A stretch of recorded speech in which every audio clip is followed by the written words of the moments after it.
नमस्कार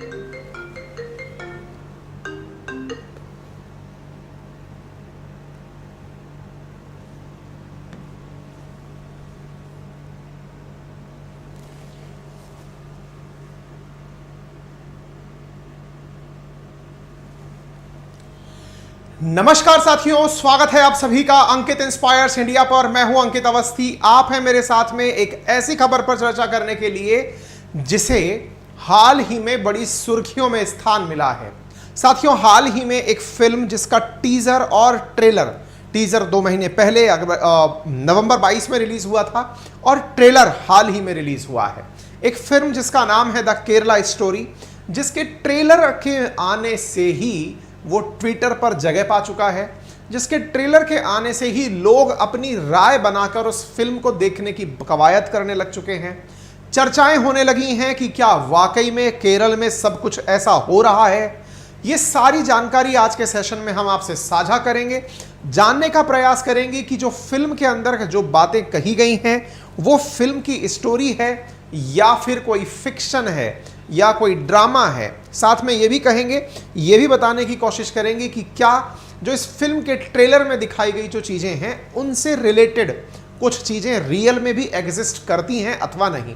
आप में से संभव है बहुत सारे लोगों ने अभी तक ट्रेलर ना देखा हो, लेकिन बहुत से लोग जो बहुत देर से थंबनेल लगा हुआ देख रहे हैं ऑलरेडी पहले ट्रेलर देख के आ चुके होंगे और फिर इस सेशन में बैठे होंगे। लेकिन जिन्होंने नहीं देखा है, जो एकदम फ्रेश लैंड हुए हैं इस केरल स्टोरी के बारे में चर्चा करने के लिए, उन्हें मैं इस ट्रेलर से संबंधित बहुत सारी चीजें चर्चा के दौरान डिस्कस करने वाला हूं। बताऊंगा क्या क्या चीजें उस ट्रेलर में कही गई हैं। तो एक तरह से हम ट्रेलर का भी एनालिसिस करने वाले हैं और फिर आपके सामने उन बातों को रखेंगे कि क्या वाकई में ये सब कुछ न्यूज में है या केवल एक फिक्शन है। ठीक है, चलिए। फिलहाल ये केरल स्टोरी एक फिल्म है जो कि आपको मेरी बातों से समझ में आ चुकी है, क्योंकि फिल्म के ही टीजर और ट्रेलर होते हैं। हमने आपके सामने कुछ तस्वीरें दिखाई हैं। कुछ लोग कह सकते हैं कि नहीं सर, वेब सीरीज आती है तो भी तो आते होंगे।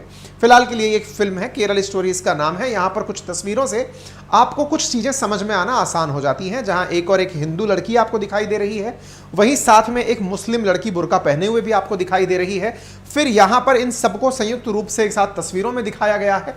कुछ ऐसा है जो इस फिल्म के अंदर पोस्टर के अंदर बयान करता हुआ दिख रहा है। साथियों, ये आपको जो न्यूज़ की कटिंग दिखा रहा हूं, ये नवंबर 5, 2022 की है, जिसमें आप देख रहे हैं teaser of Kerala story released. Teaser का मतलब होता है केवल कुछ लाइनें बताने के लिए कि क्या आने वाला है। तो क्या आया था? ये टीजर आया था नवंबर 2022 में, जिसमें एक लड़की है जो अपना नाम शालिनी बताती है। फिर वो बाद में बताती है कि अब मैं शालिनी, मैंने शालिनी का मतलब हिंदू नाम है, मैं शालिनी नहीं, अब मैं फातिमा बन चुकी हूँ। अब मैं आईसिस के अंदर एक आतंकी हूँ, अफगानिस्तान की जेल में बंद हूँ और मेरे साथ यहाँ पर 32,000 लड़कियाँ ऑलरेडी बंद हैं, या फिर वो लड़कियाँ इस जगह दफन हो चुकी हैं, कन्वर्ट होकर दफन हो चुकी हैं। और ये सारा काम हिंदू लड़कियों को हिंदुस्तान से लेकर के यहां आने का काम केरल में चल रहा है और केरल के अंदर इस प्रकार से कन्वर्जन का काम चल रहा है। तो ये टीजर आया था। टीजर में जो ये महिला आपको दिखाई दे रही है, ये एक फिल्म कलाकार है जिसका नाम अदा शर्मा है। ये बॉलीवुड और मतलब जो साउथ की फिल्में हैं उसमें अदाकारी काफी लंबे समय से कर रही हैं। जिन्होंने अपनी बातों में जिस चीज के बारे में जिक्र किया है वो केरल है, और केरल के बारे में जो जिक्र किया है वो धर्मांतरण का किया है। ये टीजर रिलीज हुआ था, इसके बाद काफी ज्यादा इसके ऊपर पॉलिटिसाइजेशन हुआ था। बहुत सारे लोगों ने अपने अपने तरीके की प्रतिक्रियाएं दी थी। किसी ने कहा कि केरल के अंदर मतलब कम्युनल हार्मोनी जो है उसको बिगाड़ने की कोशिश की जा रही है।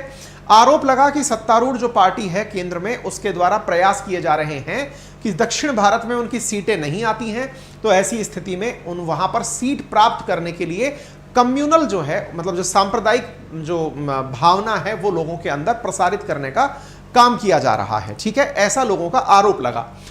लड़कियों की तस्करी और अवैध व्यापार पर यह फिल्म है। बनाने वाले सुदीप्त सेन हैं जिन्होंने इस फिल्म को बनाया है, और इस फिल्म के अंदर इन्होंने बताया कि कैसे केरल से हजारों लड़कियों का अवैध व्यापार हो रहा है।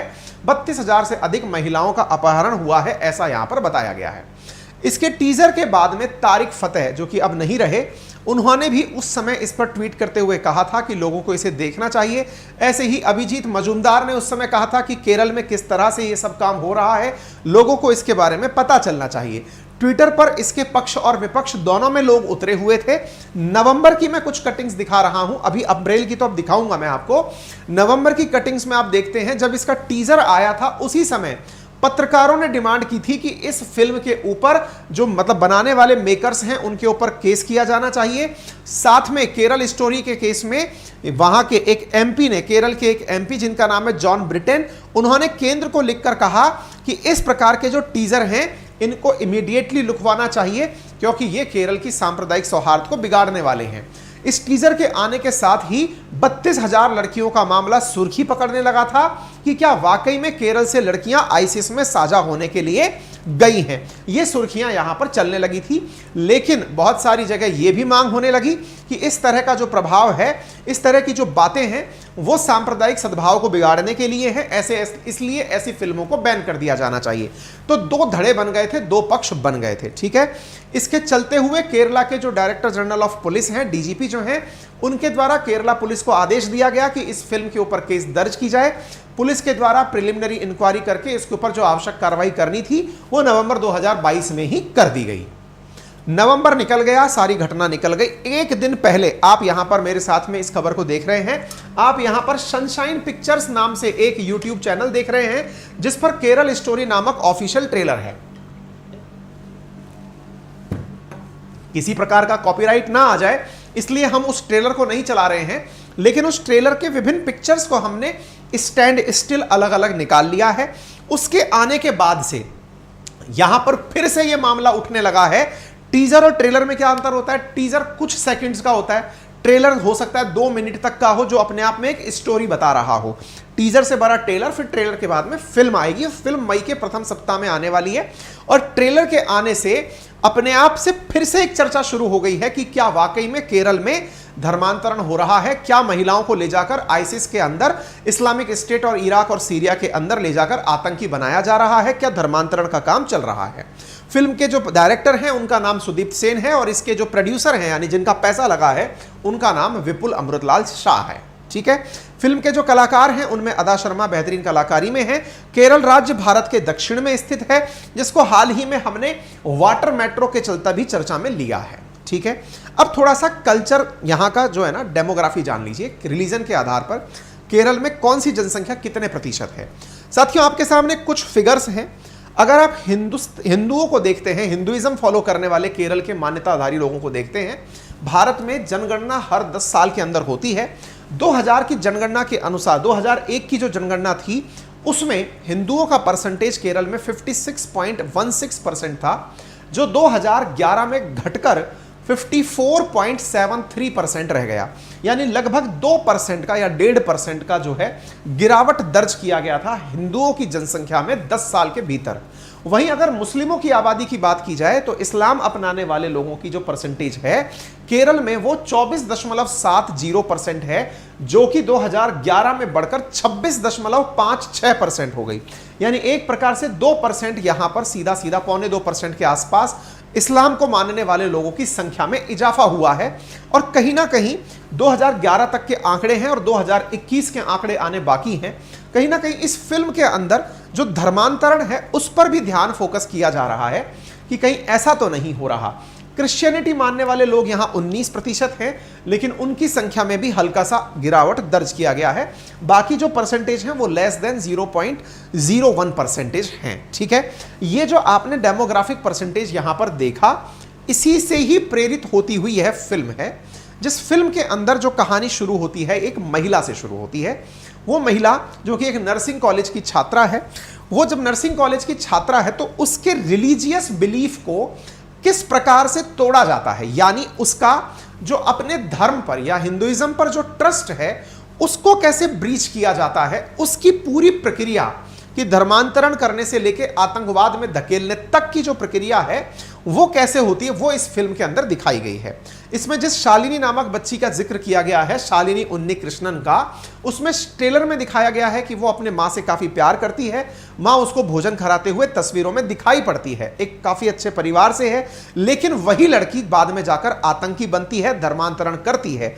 तो इस चीज को कम समेट करके यह फिल्म बनी हुई है, ठीक है। ट्रेलर की शुरुआत होती है जब उस बच्ची से एक मतलब पुलिस अधिकारी पूछता है कि तुमने आईसिस कब ज्वाइन किया। जब ये गिरफ्तार होती है तब इससे पूछा जाता है कि तुमने आईसिस कब ज्वाइन किया, तो ये लड़की कहती है कि सवाल ये नहीं है कि मैंने आईसिस कब ज्वाइन किया, सवाल ये है कि मैंने क्यों और कैसे ज्वाइन किया। इसी क्रम में इस लड़की के साथ में इसकी सहेलियों का, जो इसके साथ के कॉलेज की छात्राएं हैं, उनका संवाद दिखाया गया है, जिसमें एक मुस्लिम लड़की है जो नमाज अदा करती हुई दिखाई गई है। वो मुस्लिम लड़की अपने साथियों से, जो इसकी जो मित्र हैं, हिंदू मित्र हैं, उनसे कहती हुई पाई जाती है कि ईश्वर केवल एक ही है और उसका नाम अल्लाह है। और अल्लाह की इस बात को फैलाने वाले जो लोग हैं वो कुछ ऐसे मौलवी हैं, कुछ ऐसे लोग हैं जो इस्लामिक स्टडी सेंटर के अंदर बैठे हुए हैं, जो उन्हें यानी कि इस तरह की लड़कियों को मोटिवेट कर रहे हैं, अन्य महिलाओं को, अन्य लड़कियों को जो कॉलेज में उनके साथ पढ़ रही हैं, उन्हें मतलब डाइवर्ट करने के लिए, कन्वर्ट करने के लिए। साथ में यहां पर मौलवी को कई आपत्तिजनक शब्द बोलते हुए भी देखा जाता है कि उन महिलाओं के साथ फिजिकल संबंध बनाइए, उन्हें प्रेग्नेंट करिए और उन्हें इस प्रकार से फोर्सफुली इधर की तरफ लेकर आइए, जितना जल्दी हो सके, फिर उन्हें नेक्स्ट मिशन के लिए भेज दीजिए। ऐसा यहां पर तस्वीरों के माध्यम से समझ में आ रहा है। यहां पर जो रिलीजियस बिलीफ है उसके ऊपर भी कटाक्ष करते हुए दिखाया गया है। यहां पर एक लड़की दूसरी लड़की से जब पूछती है कि तुम किस भगवान को मानते हो, तो इसके विश्वास पर प्रश्न उठाते हुए कि तुम अगर शिव को मानते हो तो वो शिव जो अपनी पत्नी के विरह में फूट फूट कर रोता है। जिस दृश्य का जिक्र किया गया है वो ये दृश्य है जब राजा दक्ष की संतान सती जो है, वो जब सती हो जाती हैं, उस दृश्य के ऊपर कि कैसे शिव जब रोने लगते हैं, वो दक्ष और सती वाला जो दृश्य है उसके ऊपर उस लड़की कमेंट कर रही है कि ऐसा भगवान कैसे हो सकता है जो अपनी पत्नी के वियोग में फूट फूट कर रोता है। यानी फेथ पर अटैक करते हुए दिखाया गया है। ऐसे ही फेथ के साथ साथ यहां एक और दृश्य दिखाया गया है जिसमें महिलाएं जब बाजार से जा रही हैं तो उनके कपड़े फाटते हुए कुछ गूंस, कुछ गुंडे दिखाए गए। ये गुंडे जब इस प्रकार की हरकत करते हैं तो ये भी पूरी तरह प्लांटेड दिखाए गए हैं और बताया जाता है। फिर ये लड़की फिर से इन सब की काउंसलिंग करते हुए पाई जाती है कि तुम्हारे कपड़े इसलिए फटे क्योंकि तुमने हिजाब नहीं लगा रखा था। अगर तुम हिजाब लगाती तो तुम्हारे ऊपर कभी भी ऐसा नहीं होता कि हिजाब लड़कियों के साथ ऐसा कुछ हुआ हो। इस तरह से इस फिल्म के अंदर इस बात को पूरी तरह से यह दर्शाया गया है कि कैसे एक लड़की का माइंड वॉश किया जाता है और ब्रेन वॉश करके उसके रिलीजियस बिलीफ पर, उसके ड्रेसिंग सेंस पर, उसके खान पान पर, उसके बोलचाल पर कैसे कैसे माइंड वॉश करके उसे फाइनली कन्वर्ट करा दिया जाता है और कन्वर्ट करके उसे इस्लाम अपनवा दिया जाता है। इस्लाम अपनाने के बाद में फिर उसका निकाह करा दिया जाता है। उसका निकाह एक मुस्लिम लड़के के साथ करवा करके शालिनी का नाम कन्वर्ट होकर के फातिमा भी हो जाता है। फिर यहां से कहानी में एक ट्विस्ट आता है कि उसकी मां जब घर आती है उस लड़की के तो पूछती है मेरी बेटी कहां है, तो यहां जवाब मिलता है कि अब शालिनी नहीं, यहां फातिमा रहती है। असल में ये जो कहानी आपने ट्रेलर में सुनी, एग्जैक्टली सेम कहानी ऐसे ही वर्ष 2017 में न्यूज में छपी थी। हालांकि जब पत्रकारों से पूछा गया या फिर फिल्म निर्माताओं से पूछा गया कि क्या वाकई में ऐसा कुछ है कि आप 2017 की कहानी के ऊपर ही फिल्म बना दिए हैं, तो उन्होंने इस बात से इनकार किया है। हालांकि एज इट इज पूरी स्टोरी मैं आपको न्यूज में दिखाऊंगा 2017 में निकलकर आई थी, जब केरला में कुछ लड़कियां इसी तरह से आईसिस में शामिल होने चली गई थी। तब उनकी मां ने गुहार लगाकर सरकार से उन्हें वापस बुलाने की बात की थी। ठीक है, तो ये सारी चीजें यहां पर होती हैं और ये लड़की फाइनली जाते हुए दिखाई जाती है, आईसिस में शामिल होती है और फिर इसे आतंक में झकोड़ दिया जाता है और यहां पर सारी बातें बताई गई हैं। फिर ये लड़की अपनी सारी बातें बोलती है और कहती है कि मुझे Islamic state of Iraq and Syria में शामिल करने के लिए भेजा गया। अब फिर से इसके ऊपर बातें शुरू हो चुकी हैं। बातों में जो बातें शुरू हुई हैं वो क्या है कि भाई सब लोग अब इसके ऊपर अपनी अपनी राय देना शुरू कर चुके हैं। कुछ लोग कह रहे हैं do watch this movie on 5th May, your next cinema. भाई जो इसके समर्थक हैं वो समर्थन में आ गए हैं कि इस फिल्म को जरूर देखना चाहिए। मतलब कुछ लोग जैसे कि इस्कॉन के वाइस प्रेसिडेंट यहां दिखाई दे रहे हैं, जो ब्लू टिकधारी लोग हैं, ये इसके समर्थन में आ गए हैं कि इस फिल्म को जरूर देखना चाहिए। बीजेपी के जो इंचार्ज हैं नेशनल इंफॉर्मेशन और टेक्नोलॉजी डिपार्टमेंट के, वो कह रहे हैं कि ये केरला की स्टोरी है जो रियल लाइफ स्टोरी से बेस्ड है।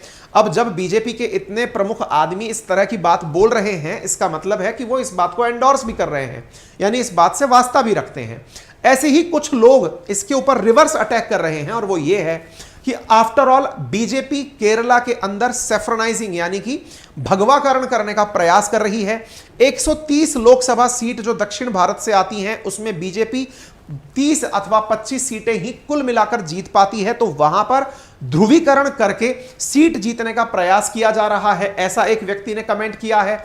ऐसे ही एक पूर्व एमपी हैं जिन्होंने कभी पहले शिकायत किया था इसके टीजर आ जाने पर, यानी इसके ऊपर राजनीति जो हो रही है वो आपके सामने है। अब चलते हैं तथ्य ज्ञान पर। ये मैंने पूरा टीजर का विश्लेषण बता दिया, क्या टीजर आया, क्या ट्रेलर आया, सबकी प्रतिक्रियाएं क्या आई वो बता दिया। अगर आपने टीजर ट्रेलर नहीं देखा है तो अब आप देखना भी चाहें तो देख सकते हैं, सारी जानकारी मैंने यहां पर आपको दे दी है। अब आता है पॉइंट 2, सवाल ये कि क्या ऐसा कुछ है, तो चलिए इसके बारे में चर्चा करते हैं। देखिए क्या होता है, आतंकवाद के समर्थक लोग सिंपैथाइजर कहलाते हैं। सिंपैथाइजर मतलब जो आतंकियों की घटना को निंदा भी नहीं करते, एंडोर्स भी नहीं करते कि ये सही है या गलत है, लेकिन हां मन ही मन खुश होते हैं कि हाँ ये तो सही हुआ। जैसे आपने बहुत बार इंडिया में कई जगह ऐसी बातें सुनी होंगी कि साहब इंडिया के मैच हारने पर कई लोग तालियां बजाते हैं, कई लोग खुश होते हैं, पटाखे चलते हैं। ये हम लोग कई जगह सुनते हैं इस तरह की बातें। जब इस तरह की बातें सुनने में आती हैं तो जो लोग हमारे दुश्मन के पक्षधर हैं वो आतंकवाद के पक्षधर भी हो सकते हैं। आतंकवाद के जो पक्षधर हैं उन्हें आतंकवाद का सिंपैथाइजर कहा जाता है। अब आप सिंपैथाइजर हो या खुद आतंकी हो, ये दोनों ही कामें देश के लिए बहुत नुकसानदायक हैं। आतंक पर जब हमारे देश में मुंबई अटैक हुआ था, मुंबई हमला हुआ था, उसके बाद देश में आतंक से निपटने के लिए एक स्पेशल सेल बनाई गई थी जिसका नाम था NIA, नेशनल इन्वेस्टिगेशन एजेंसी। अब इस मामले में भी NIA जो है वो जांच कर रही है। जो आतंक से जुड़े मामले हैं या फिर आईसिस के आतंकियों को समर्थन देने से जुड़े मामले हैं, उनकी जांच NIA कर रही है। तो NIA ने, आप यहां पर फरवरी 2023 की खबर देख रहे हैं, वो 60 लोकेशंस केरला और तमिलनाडु की ऐसी जगह जाकर के उन्होंने कर्नाटका के अंदर, केरला के अंदर जाकर के सर्च किया है जहां पर ISIS के सिंपैथाइजर्स रहते हैं, यानी जिनकी नजर में ISIS जो कर रहा है वो सही है। पहली चीज तो ये होती है। दूसरी बात 2021 की है और उसमें क्या है, जो कि इस समय ना तो इस फिल्म का टीजर था ना ही ट्रेलर था। 2021 की एक खबर आप देखते हैं जिसमें आप देख सकते हैं concern over suspected IS sleeper cell in Kerala, यानी केरल में NIA को IS के यानी इस्लामिक स्टेट के स्लीपर सेल। अब आप पूछेंगे सिंपैथाइजर और स्लीपर सेल में क्या अंतर है। देखो क्या होता है, सिंपैथाइजर हुआ समर्थक, एक प्रकार से आतंक का समर्थन करने वाला, जिसके मन में यह भावना है कि यह सही है और मैं इनका पक्ष लेता हूं। अब एक शब्द होता है स्लीपर सेल। स्लीपर सेल क्या है, फिल्मों में तो बहुत बार देखा है, सही मायने में ऐसे समझ लीजिए कि वो आतंक की ट्रेनिंग भी ले चुका है, बस अब मौके की तलाश है। वो आतंक की ट्रेनिंग लेकर हो सकता है कि कई सालों तक आतंक की घटना या वारदात को अंजाम ही ना दे, एक सामान्य जिंदगी जिए, लेकिन जब उसके आकाओं का संदेश उस तक पहुंचेगा तब वो आतंक की घटना करने निकल पड़ेगा। अदरवाइज वो एकदम साइलेंटली, उसने जैसे कुछ किया ही नहीं, इस तरह से रहना शुरू करे तो उसे स्लीपर सेल कहा जाता है। केरला में स्लीपर सेल्स की सूचनाएं ISIS के बारे में बहुत पहले से NIA के पास आती रही हैं। आप यहां पर एक खबर देखते हैं केरला में लव जिहाद की। एक महिला से कहती है कि दे वर lord, ब्रेनवॉश्ड and converted to Islam. ऐसी खबरें केरला से आती रही हैं। About 100 people from Kerala joined ISIS over the years. ये पुलिस का बयान है, वर्ष 2017 का बयान है। जिस केरला पुलिस ने इस विषय के ऊपर केस दर्ज किया होगा, उस पुलिस ने 2017 में खुद ने स्वीकार किया है कि केरल से 100 से अधिक लोग आइसिस ज्वाइन कर चुके हैं। अब लोग में महिला और पुरुष मेंशन नहीं होता है, लोग ज्वाइन किए हैं तो कोई ना कोई तो गया होगा। पुलिस के पास यह आंकड़ा है, दैट मींस इस बात में कुछ तो सत्यता है। इसी प्रकार की जो एक घटना मैं आपसे साझा कर रहा हूं, जो फिल्म से बिल्कुल मिलती जुलती प्रतीत होती है, वो अगस्त 17, 2021 की यह खबर है, जिसमें आप देखते हैं मदर ऑफ केरला वुमन, एक केरल की महिला की मां, who went to Afghanistan to join. मतलब एक मां, किसकी मां, एक महिला की, कौन सी महिला, जो कि अफगानिस्तान ज्वाइन होने गई थी आइसिस को। Ask government to bring her back. एक मां अपनी बच्ची को वापस बुलाने की मांग कर रही है क्योंकि उसकी बच्ची अफगानिस्तान में आइसिस ज्वाइन करने चली गई है। तो ये जो खबर है ना, जैसे एक के बिंदु नाम से है, ये तिरुवनंतपुरम की रहने वाली है, और निमिषा नामक महिला की ये वो थी जो निमिषा ही फातिमा बनी थी, और वो इंडियन गवर्नमेंट के पास आई थी कि मेरी बच्ची को और उसके 4 साल के बच्चे को वापस ले आइए, क्योंकि वो वहां जाकर आईसिस ज्वाइन कर ली है। और यहां पर इसी न्यूज में एक और, मतलब इसी महिला के साथ साथ 3 और महिलाओं का भी जिक्र किया गया है जिन्होंने आईसिस ज्वाइन किया है। तो इस वजह से बहुत ज्यादा शक इस न्यूज पर जा रहा है कि इसी के केंद्र में ही ये खबर या पिक्चर बनी है। हालांकि वो इस बात को, क्योंकि निजता का ख्याल रखना बहुत ज्यादा जिम्मेदारी होती है फिल्म निर्माता की, इसलिए वो सीधे सीधे ये नहीं बोल सकते। बस वो इतना लिखकर छोड़ रहे हैं, सत्य घटनाओं से प्रेरित। अब वो उन किरदारों के नाम एक्सपोज नहीं कर रहे हैं कि किसने ऐसा किया था, लेकिन जब हमने चीजें न्यूज में निकाल कर खोजी तो उससे मिलती जुलती हमें यह खबर निकल करके मीडिया में आई। अच्छा, इसी ट्रेलर में एक लाइन और बोली गई है, और वो क्या है, our ex chief minister has said. मतलब यहां पर वो जो महिला किरदार में है, जो बता रही है कि पहले वो शालिनी थी अब वो फातिमा है, वो एक लाइन बोल रही है कैमरे में, और वो ये है कि हमारे पूर्व मुख्यमंत्री ने भी कहा है। क्या कहा है? ये है वो पूर्व मुख्यमंत्री जिनका नाम है वली ककाथू संस्कारण। यानी उस फिल्म में जिस महिला ने कहा है कि हमारे पूर्व मुख्यमंत्री ने भी कहा है कि यदि केरल को ध्यान से नहीं देखा गया तो यह पूरी तरह से आईसिस के कब्जे में होगा, कुछ ऐसा बयान इनका है जो इस टीजर में बोला गया है। और यहां पर आप देख सकते हैं यह बयान इनका 2010 का है। किनका? पूर्व मुख्यमंत्री वेली काकातु संस्कारण अच्युतानंदन। ये नेता कौन सी पार्टी से हैं? तो आप इन्हें देख सकते हैं, ये मतलब चीफ मिनिस्टर ऑफ केरला रह चुके हैं, और ये कम्युनिस्ट पार्टी ऑफ इंडिया के नेता हैं। अर्थात यदि कोई यह कहता है कि एक पूर्व मुख्यमंत्री भगवा विचारधारा से प्रेरित 2010 में भी रहा होगा, वो बात थोड़ी सी गैर लाजमी प्रतीत होती है इनके ऊपर। इनका बयान अखबारों में छपा था 2010 में, आप देख सकते हैं। इन्होंने कहा था कि पीएफआई, वही पीएफआई जिसके ऊपर बैन लगाने की मांग की गई थी, PFI try to make Kerala a Muslim country, ऐसी बात निकलकर आई थी। ऐसी बात किन्होंने कही थी? तो ये केरला के पूर्व मुख्यमंत्री थे वीएस अच्युतानंदन। अब अगर कोई व्यक्ति इतनी बड़ी डिग्निटी का इतनी बड़ी बात बोल रहा है तो उसमें भी कोई तो सार होगा। इसी आधार पर सत्य घटनाओं से प्रेरित कहकर इस ट्रेलर को बताया जा रहा है। जिन्हें पीएफआई के बारे में जानकारी नहीं है, मैं बता दूं, हमने पीएफआई के बारे में पहले एक सेशन किया था जिसमें बताया था कि आज से 7 महीने पहले भारत को मुस्लिम राष्ट्र बनाना चाहता था पीएफआई। क्यों मैंने था बोला था? क्योंकि पीएफआई के ठिकानों पर एनआईए ने सर्जिकल स्ट्राइक की थी। पीएफआई, जैसे इसके बारे में आप जाने तो पॉपुलर फ्रंट ऑफ इंडिया के नाम से जानी जाती है। 2006 में इसका गठन हुआ था, और ये लोगों का ब्रेन वॉश करके धर्मांतरण के लिए प्रेरित करती है, ऐसा इसके बारे में खबरें रहती हैं। इसी कारण से राष्ट्र विरोधी पीएफआई पर प्रतिबंध लगाया गया, और प्रतिबंध लगाने की खबर हमने आपसे 6 महीने पहले डिस्कस की थी। और इसके बैन होने पर केरला से ही मांग उठी थी कि जब पीएफआई बैन कर सकते हो तो आरएसएस भी बैन करो, क्योंकि वो हिंदू राष्ट्रवाद प्रसारित करती है। यानी एक तरह से यह बात निकलकर आई कि पीएफआई अगर मुस्लिम राष्ट्र बनाना चाहती है तो गलत क्या है जब आरएसएस हिंदू राष्ट्र बनाना चाहती है।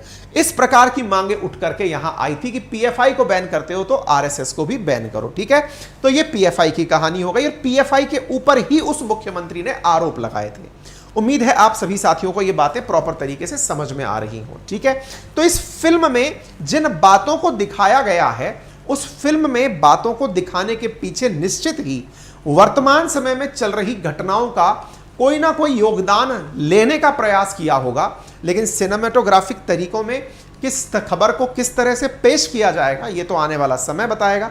उम्मीद है कि आप सभी साथियों को जो जानकारी हमने आपसे साझा की वो समझ में आई होगी। अगर आपको हमारा प्रयास पसंद आया हो तो आपसे छोटी सी गुजारिश है, वीडियो के नीचे राइट हैंड साइड कॉर्नर पर एक सब्सक्राइब का बटन दिया हुआ है, आप उसे क्लिक कर दें तो भविष्य में भी उसका कोई चार्ज नहीं लगता, लेकिन भविष्य में भी जब हम वापस आएंगे तो आपको हमारी सूचना हमसे पहले पहुंच जाएगी।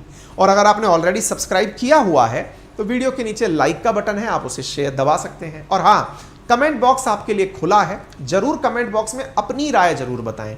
मेरी राय आपने सुन ली कि खबर में क्या है, लेकिन आप अपनी राय, आप इस घटना को कैसे देखते हैं, वो हमें सेशन पूर्ण होने के बाद जरूर बताएं। बाकी हमारे साथ जुड़े रहने के लिए हमारा अपना एप्लीकेशन इस समय गूगल प्ले स्टोर पर लाइव हो चुका है, अपनी पाठशाला के नाम से। आप जाकर उसे ज्वाइन कर सकते हैं। जहां पर हमने बहुत सारा फ्री में कंटेंट, एनसीईआरटी की बुक्स भी हैं, ई बुक्स भी हैं जिन पे हमने करंट अफेयर्स का काम किया हुआ है, इन्फोग्राफिक्स है, ये सब चीज़ें फ्री में उपलब्ध कराई हैं।